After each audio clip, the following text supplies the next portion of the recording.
최근 미국이 주식 시장이 급락하면서 그 원인이 도널드 트럼프 대통령의 관세 부과를 비롯한 경제 정책에 있다라는 지적이 나오는 가운데 진짜 문제는 트럼프가 아니고 잘못된 관행에 있었다라는 지적이 나와서 눈길을 끌고 있습니다. 뉴욕 포스트가 이렇게 버클업이라고 제목을 붙여서 뭐 나스닥을 비롯해가지고 지금 가장 중요한 세계 지수가 뚝뚝뚝 떨어진다. 다우 같은 경우에는 890포인트나 떨어졌다. 뭐 이런 식의 이제 이야기들을 하고 있습니다. 이것이 과연 리세션, 경기 침체를 가져올 것인가? 이런 이야기들이 초미의 관심사가 되어져 있는 것이죠. 근데 백악관에서는 절대 경기 침체는 오지 않을 거다라고 아주 딱 잘라서 이야기하고 있습니다. 오늘 제가 소개해 드리려고 하는 내용은 이 뉴욕 포스트에 소개가 된 찰스 가스파리노라는 분의 글을 소개해 드리려고 합니다. 찰스 가스파리노는 팍스 비즈니스 뉴스의 오랜 기자 생활을 했던 분이고요. 경제 전문 기자로 알려져 있는 분입니다. 이분이 지금 뉴욕 포스트에 올린 기고문에 보면은요. 미국 경제를 헤로인 중독에서 벗어나려고 하는 그런 중독자의 입장이다라고 본다면 어떻겠느냐 이렇게 제안을 합니다. 미국 경제가 지금 마약 중독에 걸려 있는 것과 마찬가지다라는 것이죠. 정부 지출이라는 헤로인에 너무 오랫동안 중독돼서 경제가 3% 가까운 성장률을 기록하고 실업률이 낮았는데도 조 바이든 전 대통령은 계속 연방정부 부채를 늘리고 2조 달러의 적자를 내고 있었다라는 겁니다. 생각해 보십시오. 경제가 활발하게 진행이 되고 있고 그리고 실업률도 없었습니다. 3%대였습니다. 그러면 실업률도 낮고 경제가 활발하게 진행이 되고 있는데 왜 정부가 빚을 져야 되느냐 하는 거였죠. 그것도 2조 달러씩이나. 말이 안 되는 상황이었다는 겁니다. 얼마나 조 바이든 행정부가 돈을 마구 낭비를 했느냐라는 것을 단적으로 보여준다라는 것입니다. 그것을 정상적인 정부로 돈을 남발하던 정부에서 정상적인 정부로 바꾸려고 하는 작업이다. 이런 이야기죠. 팍스 비즈니스의 수석 특파원이자 경제통인 가스파리노는 나는 관세를 좋아하지는 않는다. 그 이유는 여러 가지가 있는데 물건을 너무 비싸게 사는 것을 싫어하기 때문이다 라고 말합니다. 관세를 부과하면 아무래도 수입 물건들이 가격이 올라갈 수밖에 없겠죠. 하지만 경제학을 충분히 공부했고 시장을 충분히 오랫동안 연구했기 때문에 관세가 우리가 아는 세상의 종말이 아니라는 것을 안다. 이렇게 이야기합니다. 가스파리노는 또한 트럼프 경제 계획이 관세 이상의 것이라는 것도 안다. 그것은 세금 감면, 민간 부분에 대한 연방정부의 개입을 완화한다라는 것은 정부의 개입, 규제 이런 것들을 줄여준다는 이야기죠. 민간 부분이 번창하도록 하는 것이다. 트럼프의 관세 정책을 옹호하는 발언을 내놓았습니다. 규제 완화를 통한 기업 성장은 보수주의자들이 오래도록 주장해온 자유시장 경제의 핵심이기도 합니다. 그는 트럼프가 과도기라고 언급한 부분에 대해서 장기적 이익을 위해 단기적 고통을 겪게 되는 운명, 이것을 지금 트럼프가 짊어지고 있는 부담이다라고 표현합니다. 트럼프 입장에서는 지금 잘못된 경제를 다시 정상적으로 돌려놓으려고 하는 건강한 경제로 돌려놓으려고 하는 치료를 해줘야 되는 상황인데 근데 이게 의사들이 병을 치료할 때 갖는 부담 중에 하나가 그거 아닙니까? 환자들이 아파요 라고 이야기하는 이 부분. 바로 이 부분이 지금 트럼프의 부담이 되어져 있는 것이다. 가스파리노는 역사가 지침이라면 대부분의 사람들이 신경 쓰는 실제 경제는 트럼프의 계획을 감안할 때 잘 될 가능성이 높고 결국 주식시장도 잘 될 것이라고 낙관론을 폈습니다. 과거 역사를 봐라 이거죠. 과거 역사에도 보면은 지금 공화당 정책, 그러니까 보수주의자들이 정권을 쥐고 펼치는 정책들이 결국은 단기적으로는 어려운 점이 있을지 모르나 장기적으로는 문제가 안 된다. 또 정권 교체기에 보면 정권이 바뀔 때 단기적으로 경제적으로 어려운 부분들이 항상 생기고는 있으나 하지만 정권이 유지가 되면서 시간이 지나면은 경제가 안정이 되는 모습들을 계속 보아왔다라는 겁니다. 트럼프 지지자들은 바이든이 카멀라 해리스를 당선시키기 위해서 마지막 몇 달 동안에 경제에 2,500억 달러를 투자했다라고 이야기합니다. 카멀라 해리스를 당선시키기 위해서 정말 어마어마한 선거 자금이 쏟아져 들어왔던 것을 저희가 기억하고 있습니다. 상상하지 못하는 돈들이 시장에 풀리고 있었다. 가스파리노는 시장은 잘 돌아갔고 인플레이션은 바이든 임기 내내 높았고 노동계층에 대한 세금으로 여겨졌다. 이렇게 지적을 합니다. 이거 중요한 이야기인데요. 시장이 잘 돌아갔습니다. 시중에 현금 유통이 많이 됐습니다.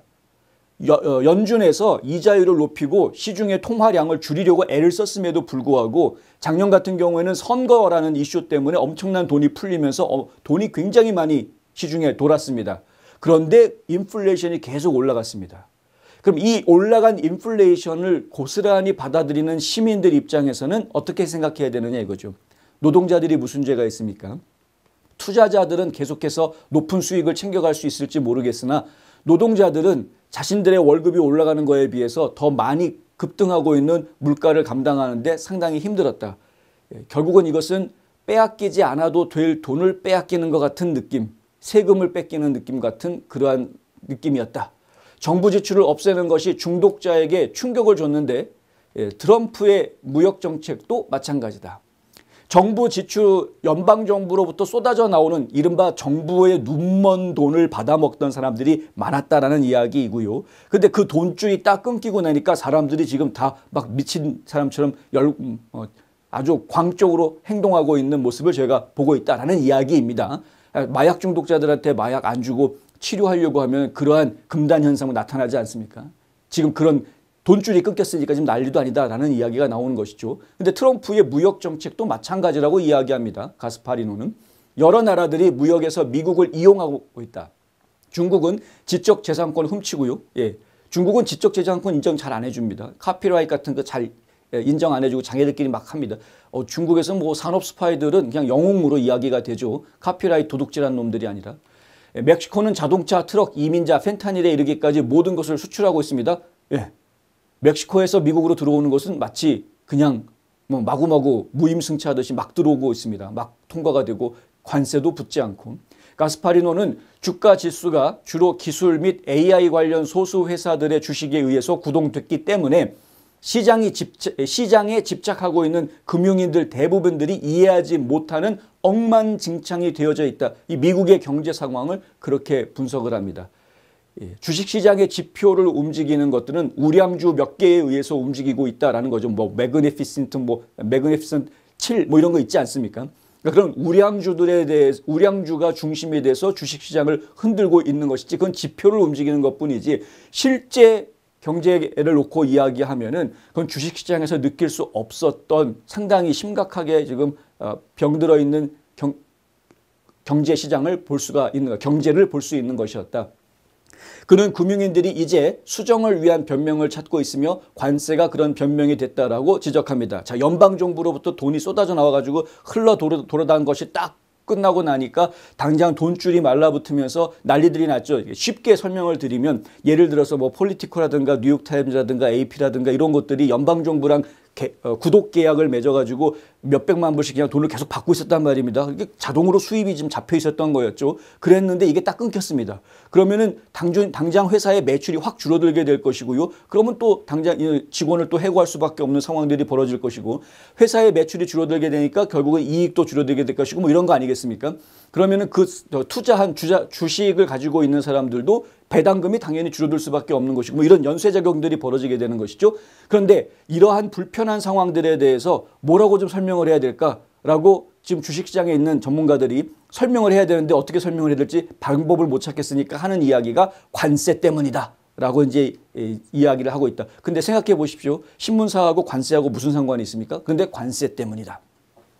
2조 달러의 적자, 37조 달러의 부채, 무의미한 지출, 개방된 국경, 엄청난 무역 적자, 인플레이션 등 작금의 현실은 경제적 대전환을 요구하고 있지만 진짜 경제가 180도 방향을 바꿔야 된다라는 지적들이 나오고 있지만 시장은 불확실성을 싫어하기 때문에 스스로가 느끼는 거북함을 트럼프 정책 탓으로 돌리고 있다. 이게 가스파리노의 지적입니다. 상당히 예리한 지적인데요. 시장은 주식시장은 아시는 분들은 아시지만 불확실성을 싫어합니다. 미래가 불확실하다 그러면은 무조건 주식이 떨어지게 돼 있죠. 미래가 불안정하다라고 얘기해도 눈에 보이면 그것이 얼마만큼 나빠질 건지가 눈에 보이면 그러면은 주식 가격은 올라갑니다. 공매도라는 것도 있고. 그러니까 결국에는 이 주식시장이라는 것은 앞날이 어떻게 될 것이다라는 걸 예측 가능한 상황이면 가격이 올라가지만 예측이 불가능한 상황이 되면 가격이 뚝뚝 떨어지는 그러한 현상들이 있다는 것이죠. 근데 이러한 자기네들이 지금 앞날을 예측할 수 없는 불안한 마음 이것의 탓을 누구한테 돌리느냐? 트럼프한테 돌린다. 관세를 문제다 이거죠. 관세로 인해서 어떤 일이 벌어질지 우리가 알 수가 없다 이렇게 돼버린 거기 때문에 이런 지적이 나오는 겁니다. 가스파리노는 과거 레이건 대통령 임기 초에도 세금을 깎아주고 정부를 축소하면서 3년간의 전환기 동안 이른바 과도기가 있었던 그 기간 동안 경제가 고통을 겪었던 것을 이야기를 합니다. 그러면서 역사가 보여주었듯이 이 모든 것은 미국 근로자들과 주식시장의 부자들에게 모두 보상으로 돌아왔다. 이렇게 강조합니다. 결국은 잘 됐다. 예. 레이건 대통령 같은 경우는 정말 미국 역사에서 가장 위대한 대통령 중에 하나다라고 이야기하는 대통령이 되지 않았습니까? 트럼프도 마찬가지다. 저희는 3년씩이나 걸릴 거라고 생각 안 합니다. 한 1년만 지나도 트럼프 경제 효과가 나타나게 될 것이다라고 생각을 합니다.